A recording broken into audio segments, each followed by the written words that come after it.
Bismillahirrahmanirrahim. Assalamualaikum warahmatullahi wabarakatuh. Bismillah, alhamdulillah, salatu wassalamu ala rasulillah wa ala alihi wa sahbihi mawalah wa la hawla wa la quwata illa billah amma ba'd.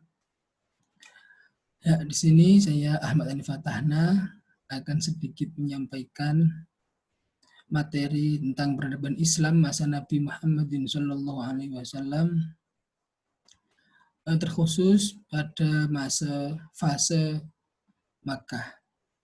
Ya, di sini saya menggunakan PowerPoint yang telah dibagikan oleh Ustazah Nur Taifah MPD pada materi sejarah peradaban Islam yang keempat. Oke, bismillahirrahmanirrahim, maka kita mulai saja untuk fase Mekah. Ya, sebagai pendahuluan bahwa Nabi Muhammad SAW lahir pada tanggal 12 Rabiul Awal atau 20 April 571 Masehi. Nah, ketika saat itu Raja Yaman yang bernama Abrahah dengan gajahnya menyerbu Mekah. Untuk apa? Untuk menghancurkan Ka'bah.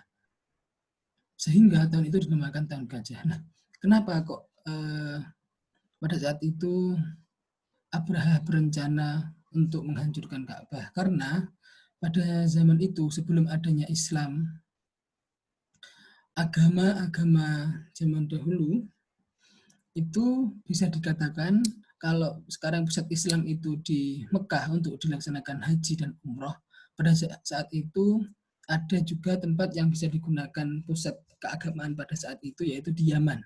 Yang mana ketika Raja Abrahah melihat Mekah yang semakin berkembang, ditambah lagi ada kabar datangnya Nabi terakhir Khotimul Anbiya wal Mursalin, Nabiullah Agung Muhammad Sallallahu Alaihi Wasallam, maka Abrahah berencana untuk menghancurkan Ka'bah agar selain untuk menghentikan adanya agama baru, juga terkait ekonomi agar di Yaman tidak mengalami penurunan.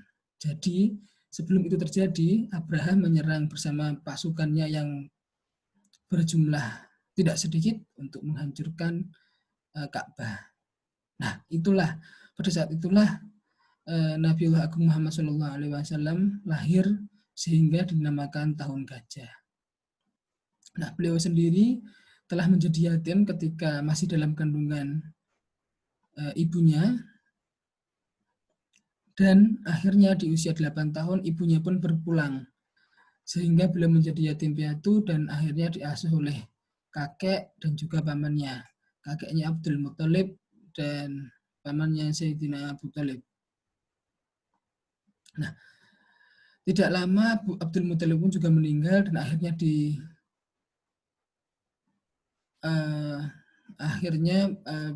diasuh oleh Abu Thalib pamannya, dan pada usia 12 tahun beliau sudah dikenalkan dengan perdagangan yang pada saat itu beliau telah diajak pamannya sendiri untuk berdagang ke negeri Syam.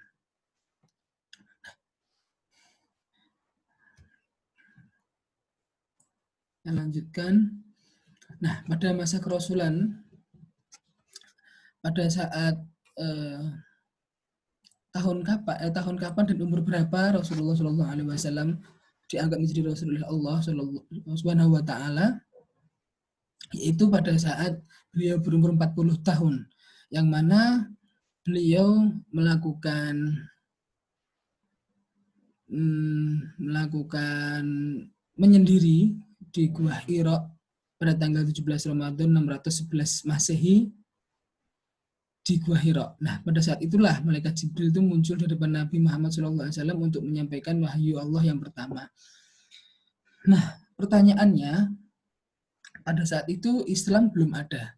Tapi kok Kanjeng Nabi sudah melaksanakan, bisa dikatakan menyendiri atau berkholwat di Gua Hira. Nah, ini sebenarnya juga belum ada yang menyerupai seperti itu pada zaman Nabi. Nah, kenapa Nabi melakukan? Karena Nabi merasakan bahwa agama yang ada di Mekah pada saat itu, agama nenek moyang itu sudah tidak rasional. Artinya ini sudah keluar dari agama nenek moyangnya, yaitu Nabiullah Ibrahim dan Nabiullah Ismail, dan merasa bahwa ini sudah melenceng dari ketauhidan. Sehingga beliau sering sekali menyendiri di Gua Hira, yang kita tahu Gua Hira sendiri tidak dekat, jadi harus melaksanakan perjalanan yang juga sedikit jauh, dan bisa dibilang jauh, naik ke atas gunung, dan setiap hari istrinya Siti Khadijah mengantarkan makanannya saat beliau berkhulwat. Nah, ini juga salah satu bukti bahwa Siti Khadijah merupakan salah satu penghuni surga yang nantinya dijanjikan oleh Allah Subhanahu wa taala menemani Kanjeng Nabi Muhammad SAW pada saat nanti di hari akhir dunia ini.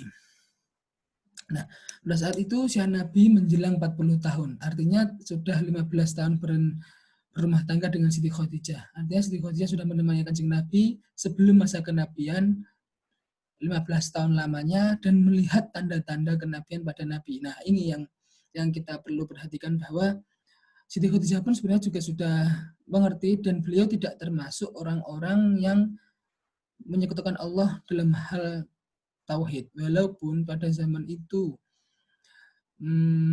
masyarakat Makkah, terutama Bani Quraisy dan lain sebagainya, telah berakar kuat terkait agama nenek moyang, yaitu menyembah berhala. Tapi sebenarnya Siti Khadijah pun juga tidak melakukan itu, sehingga beliau bisa dikatakan salah satu yang ahli kitab, yaitu melihat tanda-tanda kenabian di Kanjeng Nabi, sehingga beliau pun dengan sabar dan telaten menemani Kanjeng Nabi Muhammad SAW walaupun belum masuk ke masa kerasulan. Ketika sudah masuk, beliau dengan semangat, bahkan dengan bukan hanya secara fisik, tapi harta, benda, dan lain sebagainya beliau korbankan untuk perjuangan dakwah Kanjeng Nabi Muhammad SAW.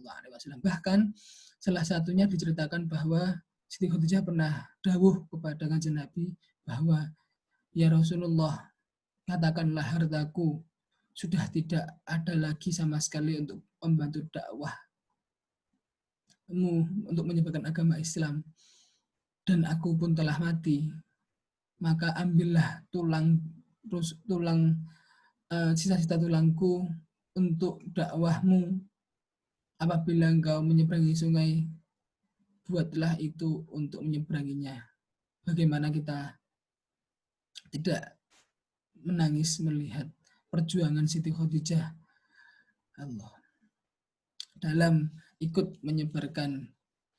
adil dalam penyebaran dakwah Islam. Nah, di sini ada dua fase dalam sejarah Islam pada masa Nabi Muhammad SAW. Di sini kita khususkan pembahasannya yaitu pada fase Makkah, yaitu di sini periodenya dikhususkan untuk pembinaan dan pendidikan tauhid atau iman. Nah, secara garis besar bisa kita ambil sejarahnya bahwa bangsa Quraisy itu fanatik sekali terhadap agama nenek moyang, sehingga membuat agama Islam itu sulit berkembang di Mekah. Walaupun Kanjeng Nabi itu juga berasal dari suku yang sama. Kenapa seperti itu? Karena zaman itu kesukuan dalam ranah masyarakat di Mekah itu sangat kuat, sehingga antar suku itu berebut untuk bisa menguasai, apalagi terkait dengan Mekah dan yang bersangkutan dengannya, seperti air Zam-Zam atau situs-situs lainnya yang memang pada saat itu sudah dikeramatkan.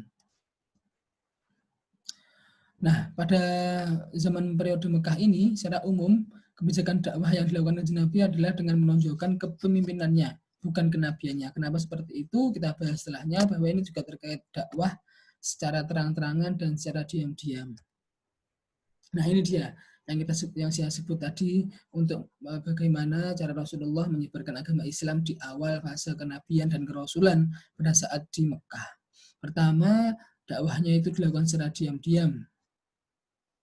Dengan turunnya perintah Allah untuk menyebarkan agama Islam, maka Rasulullah menyebarkannya, tapi pada saat pertama beliau memberi secara diam-diam. Untuk apa? Banyak sekali faktor yang saya rasa Kanjeng Nabi itu satu-satunya orang yang patut dicontoh segala tindak tanduk keputusan apapun itu yang menyangkut Kanjeng Nabi itu yang pantas kita contoh. Tidak ada yang tidak bisa kita contoh. Semuanya itu baik dan kalau kita bisa mencontoh pasti itu juga yang terbaik. Sehingga keputusan Nabi untuk berdakwah secara diam-diam itu merupakan keputusan yang bisa dikatakan sempurna karena banyak sekali faktor yang latar belakangnya. Contohnya salah satunya yaitu yang pertama agar tidak menimbulkan gejolak dalam masyarakat. Itu yang Kanjeng Nabi perhatikan juga. Kenapa? Karena Islam penting, ya sangat penting. Tapi Kanjeng Nabi tidak mau ketika Islam datang itu malah membuat kekacauan yang semakin kacau. Nah, sehingga Kanjeng Nabi melakukannya secara diam-diam. Itu yang pertama. Yang kedua, Kanjeng Nabi juga mempertimbangkan bahwa untuk mengenalkan agama Islam tidak bisa secara serta-merta beliau menyuruh, tapi beliau menyampaikan dengan baik untuk apa? Untuk orang percaya kepada beliau dengan sendirinya, sehingga orang masuk Islam itu bukan karena beliau, tapi karena jiwanya yang sudah merasa bahwa Islam itu benar.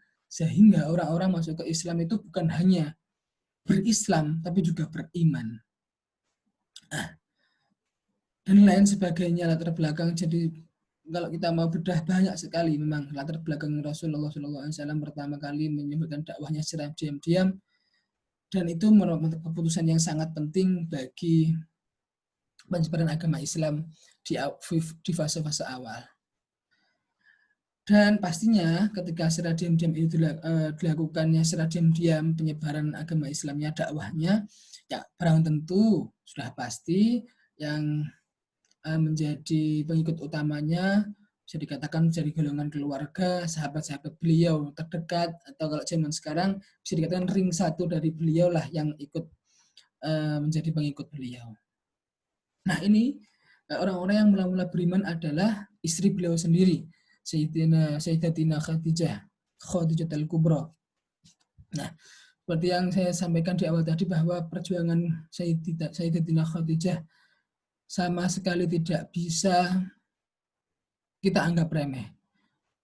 Apapun beliau perjuangkan, sehingga pantaslah ketika Kanjeng Nabi Muhammad SAW menyampaikan bahwa Khadijah merupakan orang yang sudah dijanjikan surga pada saat yaumul akhirah nanti. Dan pada yang kedua ada golongan pemuda, yaitu Sayyidina Ali bin Abi Thalib dan Zaid bin Harith. Dan yang ketiga dari kalangan budak, Bilal bin Rabah. Ini juga sebenarnya banyak sekali cerita dari Sayyidina Ali, dari Sayyidina Bilal bin Rabah terkait Islamnya dan apa saja yang beliau alami ketika beliau memutuskan untuk berislam dan beriman. Mungkin itu akan menjadi bahasan selanjutnya. Dan keempat ada dari kalangan sahabat dan tokoh masyarakat. Nah, ini juga Sayyidina Abu Bakar As-Siddiq yang nanti juga akan menjadi Khulafaur Rasyidin yang pertama, menggantikan Kanjeng Nabi Muhammad SAW dalam memimpin ummah. Nah, ini juga masuknya Abu Bakar memberikan efek yang tidak sedikit, yaitu orang-orang yang kenal dengan beliau, yang melihat kebesaran beliau, yang melihat kedermawanan beliau, juga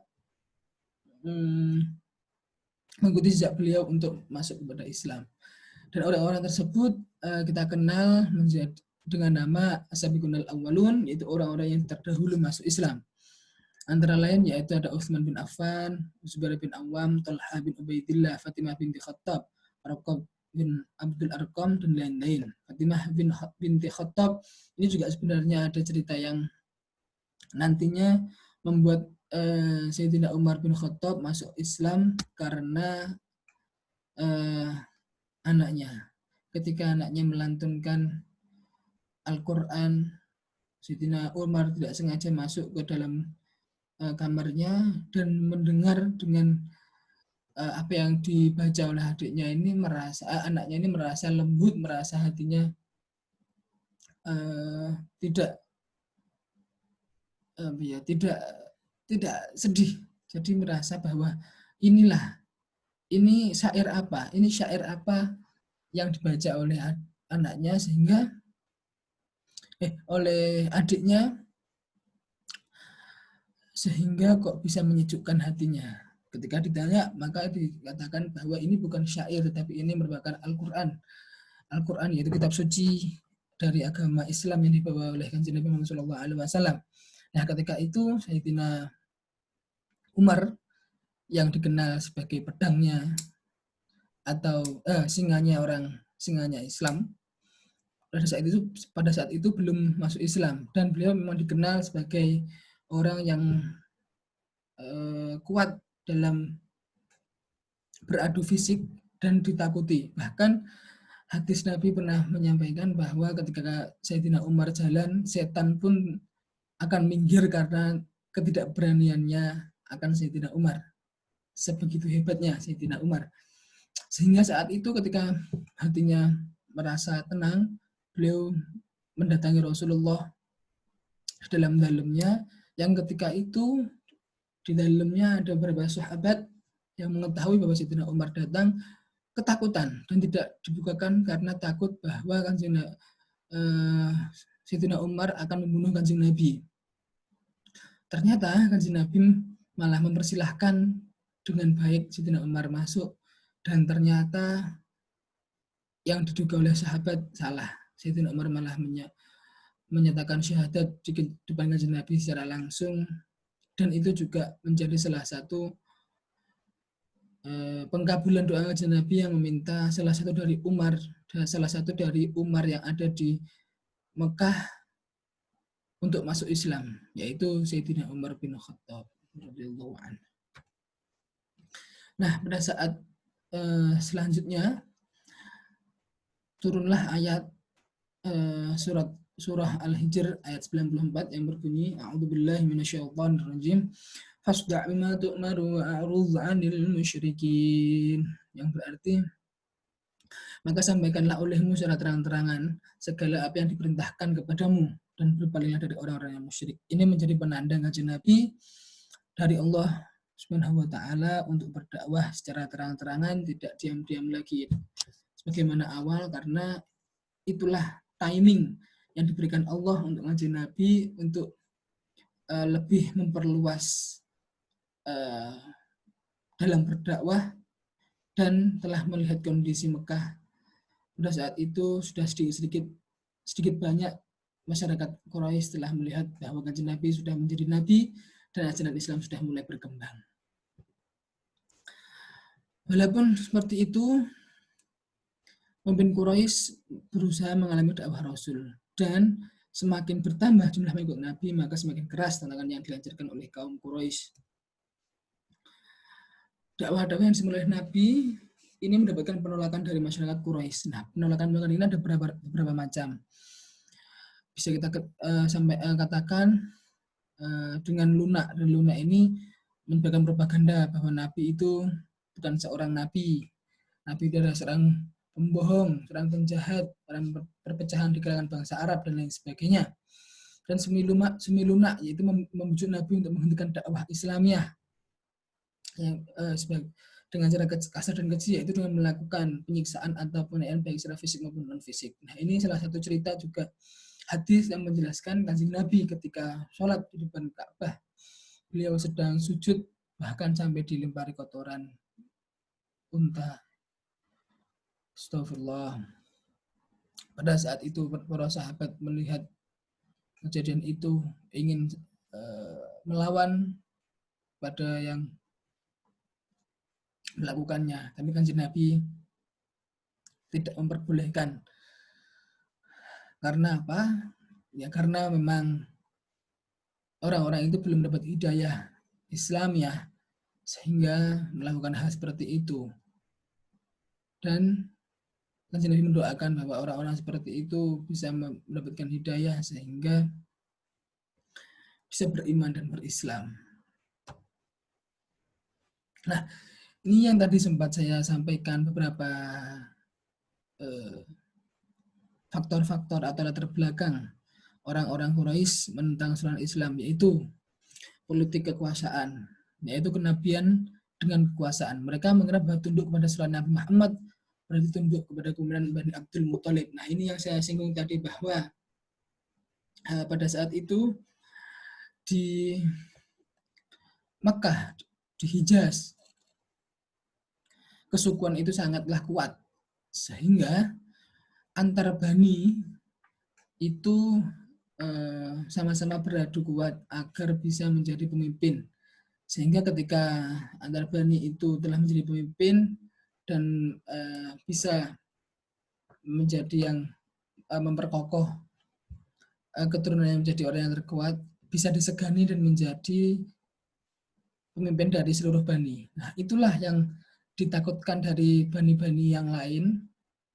Ketika Kanjeng Nabi menyebarkan agama Islam, ditakutkan kenabian itu juga masuk ke dalam kekuasaan, sehingga ketika orang-orang Quraisy atau masyarakat Mekah itu sudah masuk kepada Islam, itu bisa dikatakan dia juga tunduk kepada Kanjeng Nabi. Nah, itu yang ditakutkan oleh pemimpin-pemimpin Quraisy pada saat itu, agar masyarakatnya tetap tunduk kepada pemimpinnya masing-masing.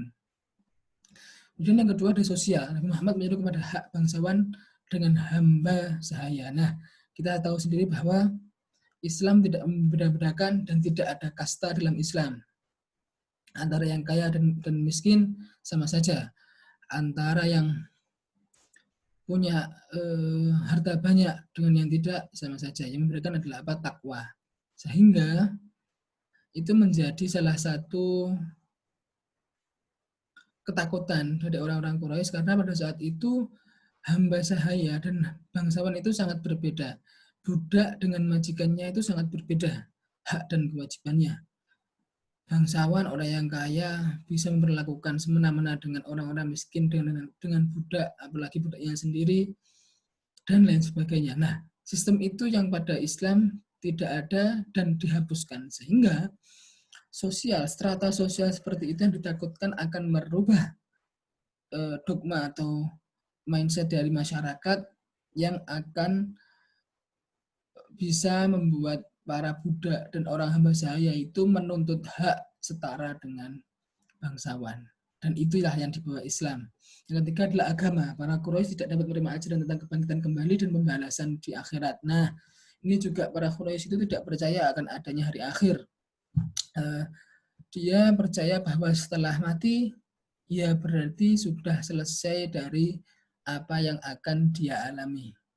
Sehingga dia akan memperjuangkan dunia secara mati-matian, karena apa yang kita alami nanti ya saat ini. Kita tidak ada kata nanti. Selama saat ini kita bisa berkuasa, kita bisa kaya, kita bisa menjadi orang-orang yang terpandang, maka itulah harga diri kita. Nah, hal seperti itu yang tidak bisa diterima dari ajaran Islam, yaitu adanya hari pembalasan dan hari akhir. Sehingga itu yang menjadi juga orang-orang menjadi menentang Islam. Yang keempat ada budaya, yaitu taklid kepada nenek moyang adalah kebiasaan yang berurat berakar pada bangsa Arab. Nah, ini yang saya juga sedikit singgung di awal tadi, bahwa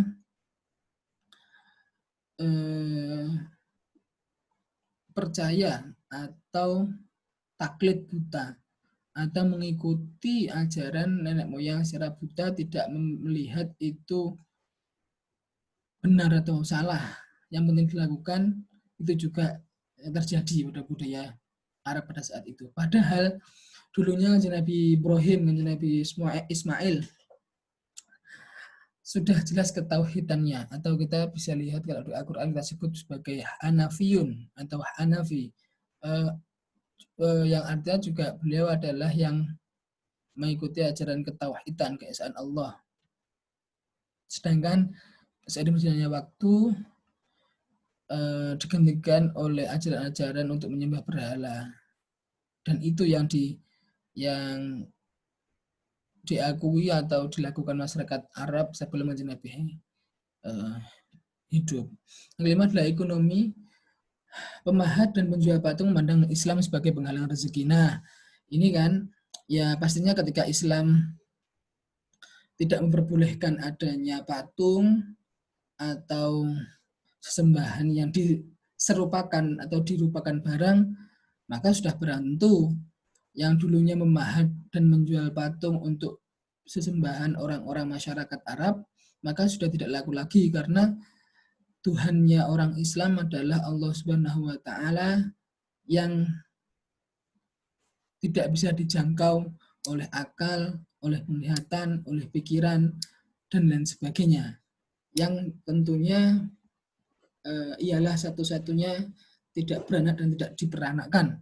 Sehingga pastinya ketika masyarakat nantinya telah memeluk Islam secara keseluruhan, pemahat dan jual patung tidak ada pekerjaannya. Nah, mungkin itu yang bisa saya sampaikan terkait materi sejarah peradaban Islam yang keempat, yaitu fase kenabian Rasulullah Muhammad SAW pada fase Mekah, yaitu 10 tahun awal dari masa kenabian di umur 40 sampai di 50 tahun. Selanjutnya adalah fase Madinah, fase di kota Yathrib atau Madinatul Munawwarah yang akan dibahas di pertemuan selanjutnya. Ya, terima kasih banyak. Mohon maaf yang sebesar-besarnya. Dan mohon maaf apabila ada salah dan kurang dari apa yang saya sampaikan, dan apabila ada yang memang kurang berkenan atau yang salah dari apa yang saya sampaikan, itu murni dari kesalahan saya dan kebodohan saya. Kalau ada yang benar, maka itu murni dari Allah Subhanahu wa taala. Terima kasih banyak. Saya tutup. Assalamualaikum warahmatullahi wabarakatuh.